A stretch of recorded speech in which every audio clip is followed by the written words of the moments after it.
Olá, seja muito bem-vindo a mais um programa Palavra Aberta. E nesta edição, vamos falar sobre a distribuição de recursos pela União ao Fundo de Participação dos Municípios, o FPM.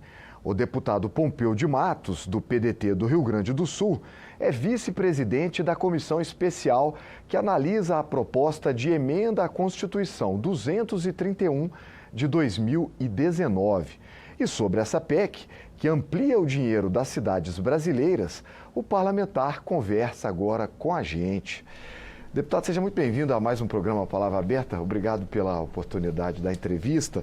Para a gente começar, eu queria que o senhor explicasse o seguinte: como é que está o cenário atual?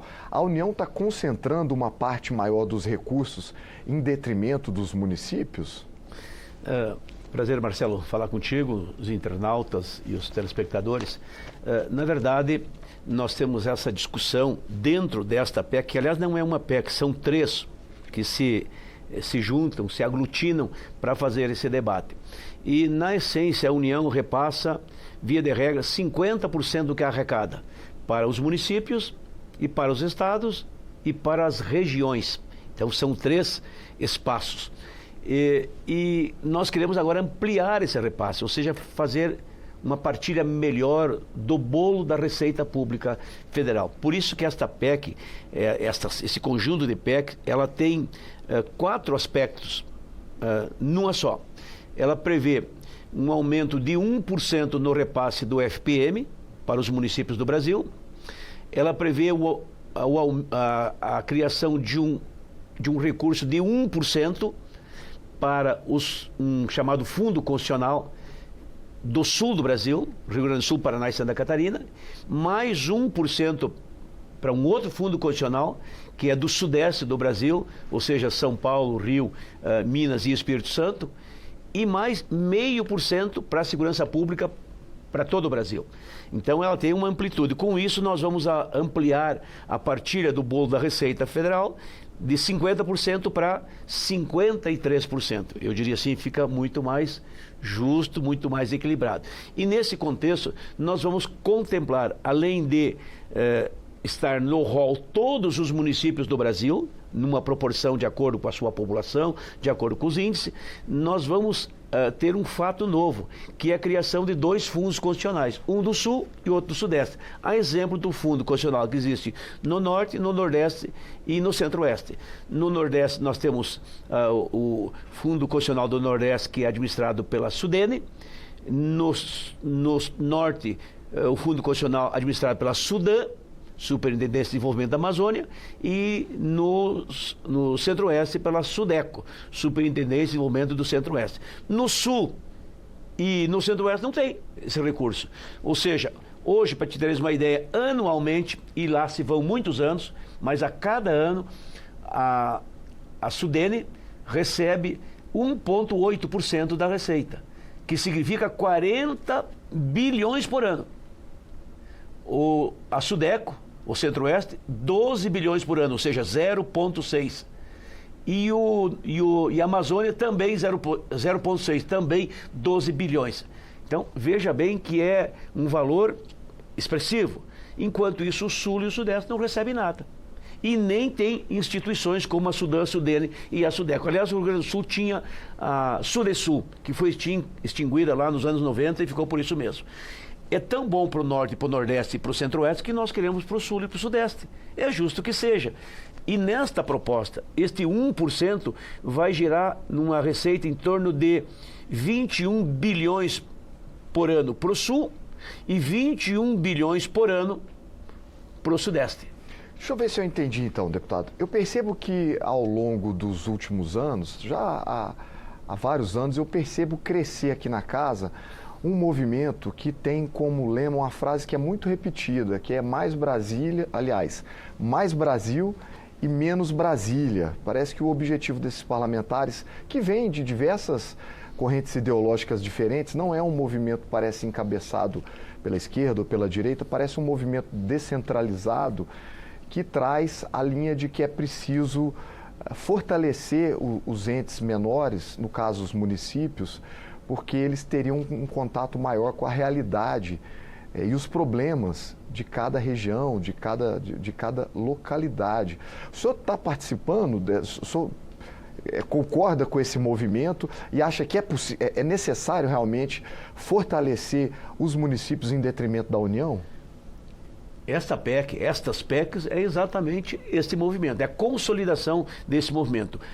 Menos Brasília e mais Brasil. Nós moramos no Brasil e neste Brasil é num estado, e nesse estado é numa região, e nessa região é num município, que aliás tem um bairro e uma rua, e a nossa casa. Então, na verdade, o sentimento de pertencimento é ali, é onde a vida acontece. E o recurso, no entanto, vem de lá para Brasília, cai no escaninho da burocracia, se encanta no Lago Paranoá, aqui em Brasília, e aí fica por aqui mesmo. Então nós queremos que esse dinheiro volte in natura, volte bem, volte definido para cada região, para cada estado primeiro, cada região e cada município. E esta PEC prevê exatamente isso.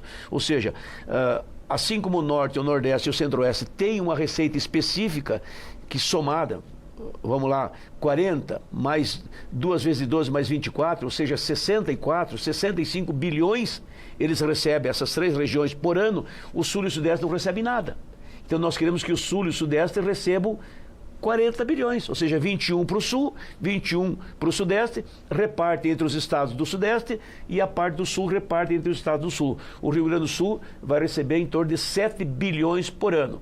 Esses 7 bilhões vão financiar obras, empreendimentos, gerar emprego, gerar renda, desenvolvimento. Nós temos uma realidade no Rio Grande do Sul que é a metade sul do estado, que tem índice de desenvolvimento tal e qual do Nordeste, ou seja, índices pequenos, baixos. Ou seja, é tão difícil o desenvolvimento no Nordeste quanto no sul do Rio Grande do Sul. Com estas verbas, nós vamos implementar o crescimento, o desenvolvimento, o estímulo, porque vocação tem, falta é recurso, falta é investimento no sul do Rio Grande do Sul. Assim tem o Vale do Jequitinhonha, ali em Minas Gerais, o Vale do Parnaíba, em São Paulo. Ou seja, cada estado tem as suas dificuldades e nós queremos socorrer o nosso estado. Temos que puxar o braço para o nosso assado. E eu te dou um dado. Eu vou pegar o do Rio Grande do Sul, mas se olhar de outros estados, tem uns que são pior. No Rio Grande do Sul, de cada R$100 que nós entregamos de impostos, de cada R$100 que é arrecadado do Rio Grande do Sul para a União, sabe quanto volta para nós? 26%. Tem estado que retorna mais do que a União arrecada. Ou seja, a União devolve mais para o estado do tanto que arrecadou. Ela tira de alguém. E nós estamos financiando os outros estados. Nós compreendemos que tem estados que precisam de socorro para crescer, para se desenvolver, mas nós não podemos pagar essa conta sozinho, ou pelo menos não podemos pagar tão alto essa conta. Por isso que nós queremos esse retorno, este 1% vai implementar um recurso bem importante de 21 bilhões para cada uma das nossas regiões sul e Rio Sudeste, ou seja, somando as duas vai dar 43 bilhões, porque é 21 bilhões e meio, vai dar 43 bilhões. No nosso caso, no Rio Grande do Sul, divide os 21,5 por 7, aliás, por 3 estados, Rio Grande do Sul, Paraná e Santa Catarina, cada um vai ter um implemento de 7 bilhões e alguns quebrados. Isso é uma outra vida, é um outro patamar, ainda mais no caso do Rio Grande do Sul, que sofremos com secas, com enchentes, com avarias, com um novo normal climático. Nós precisamos, eu diria assim, mais. O Rio Grande do Sul precisa, merece, necessita. Aliás, o Rio Grande do Sul tem direito e nós temos que exercitar esse direito. Por isso eu, como vice-presidente desta comissão especial que aprecia essas PEC, eu tenho a responsabilidade de cuidar do meu estado, de cuidar do sul do país. E nós não estamos tirando do norte, nós não estamos tirando do nordeste, nós não estamos tirando do centro-oeste, não. O Nordeste vai receber 1,8%, vai receber os 40 bilhões que já está recebendo por ano. A Amazônia, enfim, o norte do país vai continuar recebendo os 12 bilhões que recebe. O centro-oeste vai continuar recebendo os 12 bilhões que recebe, só que nós vamos passar a receber o nosso quinhão, que nunca recebemos, nenhuma vez. E esse quinhão sai da parte da União. Ou seja, da parte do bolo global que é a receita da União. A União que só despendia 50% do tanto que arrecadava, agora vai despender, ou seja, vai devolver 53,5%, sendo que 1 para o Sudeste, para o Sul, um ponto percentual dessa arrecadação, mais um para todos os municípios, aí é para todo o Brasil, e mais 0,5% para a segurança pública, que convenhamos, a segurança pública pede socorro, precisa de verba, precisa de investimento, até para dar segurança para o nosso povo, para a nossa gente. Deputado, o senhor acabou de lembrar o cargo, a posição que o senhor ocupa de vice-presidente da comissão especial que analisa todas essas propostas.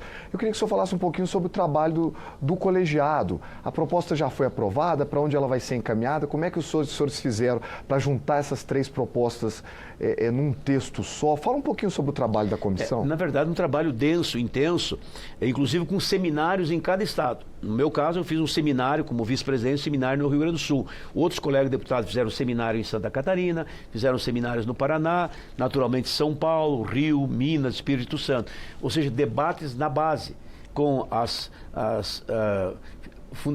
Fiergs, né, o Centro das Indústrias, do Comércio, do Serviço, das Atividades, de sindicato, mobilizamos.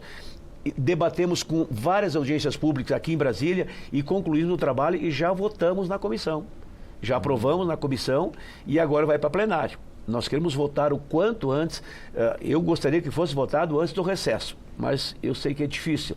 Mas pelo menos que nós possamos votar este ano para incluir toda esta verba já no orçamento do ano que vem. Nós precisamos votar antes de novembro para estar no orçamento de 2027 os 21 bilhões para o sul do Brasil, os 21 bilhões para o sudeste do Brasil, o 1% para os municípios do Brasil, ou seja, 1% significa mais 21 bilhões para todos os municípios do Brasil e 0,5% significa 11 bilhões e pouco para a segurança pública. Ou seja, é momento, é hora, as coisas avançaram, andaram rapidamente, nós nos mobilizamos, até porque é uma coisa da essência. Sem o recurso, sem a verba, as obras não acontecem, as coisas não andam. E tu tendo o recurso, tu pode projetar, porque hoje falta inclusive projeto. E não tem projeto porque não tem verba. Agora, tendo verba, faça o projeto e eu vou dizer para ti, o Rio Grande do Sul vai ser um outro estado a partir da aprovação desse recurso. Não tenho dúvida que Santa Catarina é um implemento muito grande, no Paraná não é diferente e imagino que nos outros estados também. Mas no que diz respeito ao sul do Brasil, nós precisamos muito desse recurso. E no caso do Rio Grande do Sul, muito mais ainda, por conta das adversidades climáticas que vive, do impacto que as enchentes causaram, da dificuldade que nós temos com a seca, para nós industrializar, retomar o crescimento. O Rio Grande do Sul já foi grande, é o ponto que o Rio Grande do Sul fez grande o Brasil. E é hora do Brasil devolver essa grandeza para que o Rio Grande do Sul se mantenha grande também, o seu povo e a sua gente. Deputado, nosso programa está chegando ao final. Quero agradecer ao senhor imensamente pela participação, desejar sorte no trabalho que o senhor vem desenvolvendo aqui também na Câmara. Muito obrigado, espero revê-lo em breve em mais programas aqui da TV Câmara. Muito obrigado, Marcelo. Gratidão, gratidão. Nosso programa está chegando ao final. Para você que nos assistiu pelo YouTube, peço que deixe o seu like e se inscreva no canal da Câmara dos Deputados. Já para você que nos acompanhou pela televisão, muito obrigado pela sua audiência, muito obrigado pela sua companhia e até a próxima.